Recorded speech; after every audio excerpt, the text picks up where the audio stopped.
31 जुलाई 2025 को श्री रविशंकर प्रसाद और सदन में प्रतिपक्ष के नेता सहित सत्ता पक्ष व प्रतिपक्ष के कुल 146 सदस्यों द्वारा हस्ताक्षरित निम्नलिखित प्रस्ताव की सूचना प्राप्त हुई है, जिसमें भारत के राष्ट्रपति को माननीय इलाहाबाद उच्च न्यायालय के वर्तमान न्यायाधीश न्यायमूर्ति यशवंत वर्मा को न्यायाधीश जांच अधिनियम 1968 की धारा 3 के साथ भारत के संविधान के अनुच्छेद 124(4)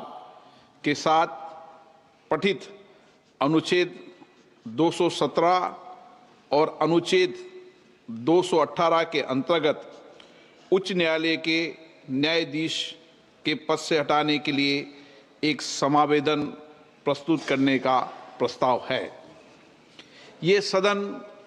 संकल्प करता है कि इलाहाबाद उच्च न्यायालय के न्यायमूर्ति यशवंत वर्मा को उनके निम्नलिखित कदाचार के लिए पद से हटाने के लिए महामहिम राष्ट्रपति जी को एक समावेदन प्रस्तुत किया जाए। दिल्ली उच्च न्यायालय के तत्कालीन न्यायाधीश न्यायमूर्ति यशवंत वर्मा वर्तमान में इलाहाबाद उच्च न्यायालय के न्यायाधीश के सक्रिय और कब्जे में नई दिल्ली स्थित 30 तुगलक क्रिसेंट परिसर में आग लगने के कारण अस्पष्टीकृत नकदी की बरामदगी के संबंध में भारत के सर्वोच्च न्यायालय द्वारा सार्वजनिक किया गया विवरण हमें 15 मार्च 2025 की सुबह 30 तुगलक क्रिसेंट नई दिल्ली से जली हुई नकदी धन मलबे को हटाने के संबंध में साक्ष्य की भी जानकारी है। हमने न्यायाधीश जांच अधिनियम 1968 के सामान्य प्रावधान और विशेष रूप से उसकी धारा 3 के प्रावधानों का अध्ययन किया है और हमें उनके बारे में परिचित कराया गया है। हमने न्यायाधीश जांच अधिनियम 1969 के प्रावधानों का भी अध्ययन किया है। हमें उनके बारे में भी परिचित कराया गया है। हमने सी रविचंद्र अय्यर बनाम न्यायमूर्ति A.M. भट्टाचार्य एवं अन्य 1995 5 SCC 457 केस में भारत के उच्चतम न्यायालय द्वारा घोषित कानूनों के साथ साथ अतिरिक्त जिला एवं सत्र न्यायाधीश X बनाम मध्य प्रदेश उच्च न्यायालय के मामले में दिए गए फैसलों से भी खुद को परिचित कर लिया है। 2015 4 SCC 91 और ये कि अतिरिक्त जिला एवं सत्र न्यायाधीश X सुप्रभा के मामले में उक्त निर्णय को सामान्यता और विशेष रूप से पैरा 33 को पढ़ने पर ये स्पष्ट है कि दिल्ली उच्च न्यायालय के मुख्य न्यायाधीश ने न्यायमूर्ति यशवंत वर्मा के विरुद्ध शिकायत को गंभीर प्रकृति का पाया और उक्त निर्णय के पैरा 33 के तहत परिकल्पित इन हाउस प्रक्रिया का पालन किया। यह भी स्पष्ट है कि भारत के तत्कालीन मुख्य न्यायाधीश ने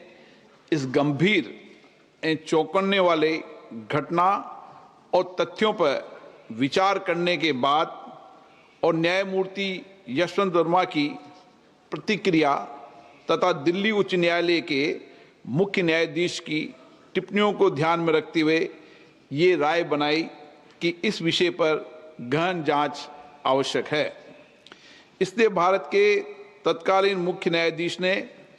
अतिरिक्त जिला एवं सत्र न्यायाधीश एस सुप्रा के मामले में निर्णय के पेरा 33(3) में परिकल्पना के अनुसार एक 3 सदस्यीय समिति का गठन किया गया। हमें यह भी याद है कि भारत के माननीय तत्कालीन मुख्य न्यायाधीश ने समिति की रिपोर्ट भारत के महामहिम राष्ट्रपति और भारत के माननीय प्रधानमंत्री को भेजी है। ये स्पष्ट है कि भारत के माननीय तत्कालीन मुख्य न्यायाधीश ने अतिरिक्त जिला एवं सत्र न्यायाधीश एस सुप्रा के मामले में फैसले के पेरा 33(7) के प्रावधानों के अनुसार कार्य किया है, जो स्पष्ट रूप से भारत के तत्कालीन मुख्य न्यायाधीश की राय को दर्शाता है कि पेरा 33(3) के तहत गठित समिति की रिपोर्ट में पाए गए आरोप इस प्रकृति के हैं कि उक्त न्यायाधीश को हटाने की कार्रवाई शुरू करने की आवश्यकता है। उपयुक्त तथ्यों के अवलोकन और सार्वजनिक रूप से उपलब्ध तथ्यों, न्यायमूर्ति यशवंत वर्मा के कब्जे वाले और उनके नियंत्रण में स्थित आधिकारिक परिसर से जली हुई नकदी की बरामदी और उसे हटाने से संबंधित परिस्थितियों की स्वतंत्र रूप से जांच करने के बाद हम स्वतंत्र रूप से ये भी पाते हैं कि भारत के संविधान के अनुच्छेद 124 के साथ पठित अनुच्छेद 217 और अनुच्छेद 218 के तहत हटाने की प्रक्रिया न्यायाधीश अधिनियम 1968 और उसके तहत बनाए गए नियमों के अनुसार शुरू की जानी चाहिए। वेदाक चरित्र और वित्तीय बौद्धिक ईमानदारी न्यायपालिका में एक आम आदमी द्वारा रखे गए विश्वास की नींव है, और यह भी कि वर्तमान मामले से जुड़े तथ्य जो कि भ्रष्टाचार की ओर इशारा करते हैं, वो भारत के संविधान के अनुच्छेद 124 के साथ अनुच्छेद 217 और अनुच्छेद 218 के तहत कार्रवाई और प्रक्रिया के योग्य हैं, और संसद को इस विषय पर एक स्वर में बोलना चाहिए और देश के प्रत्येक नागरिक को सार्वजनिक जीवन में भ्रष्टाचार के प्रति जीरो टॉलरेंस के अपने संकल्प के बारे में एक स्पष्ट संदेश भेजना चाहिए। अतः हम भारतीय संविधान के अनुच्छेद 124 के साथ पठित अनुच्छेद 217 और अनुच्छेद 218 के अंतर्गत इलाहाबाद उच्च न्यायालय के न्यायाधीश न्यायमूर्ति यशवंत वर्मा को पद से हटाने के लिए ये प्रस्ताव प्रस्तुत करते हैं। कृपया इस प्रस्ताव पर आगे की कार्रवाई की जाए। इस प्रस्ताव को नियमानुसार उचित पाते हुए मैंने इसकी स्वीकृति प्रदान की है। न्यायाधीश जांच अधिनियम 1968 की धारा 3 की उपधारा 2 के अनुसार मैंने न्यायमूर्ति यशवंत वर्मा को पद से हटाने के अनुरोध के आधारों की जांच करने के उद्देश्य से निम्नलिखित 3 सदस्यों वाली एक समिति गठित की है। माननीय न्यायमूर्ति श्री अरविंद कुमार, न्यायाधीश उच्चतम न्यायालय,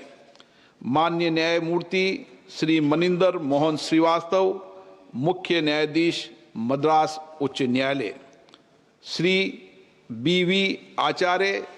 वरिष्ठ अधिवक्ता, कर्नाटक उच्च न्यायालय। समिति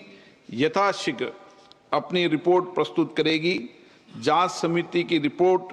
प्राप्त होने तक ये प्रस्ताव लंबित रहेगा। माननीय सदस्यगण,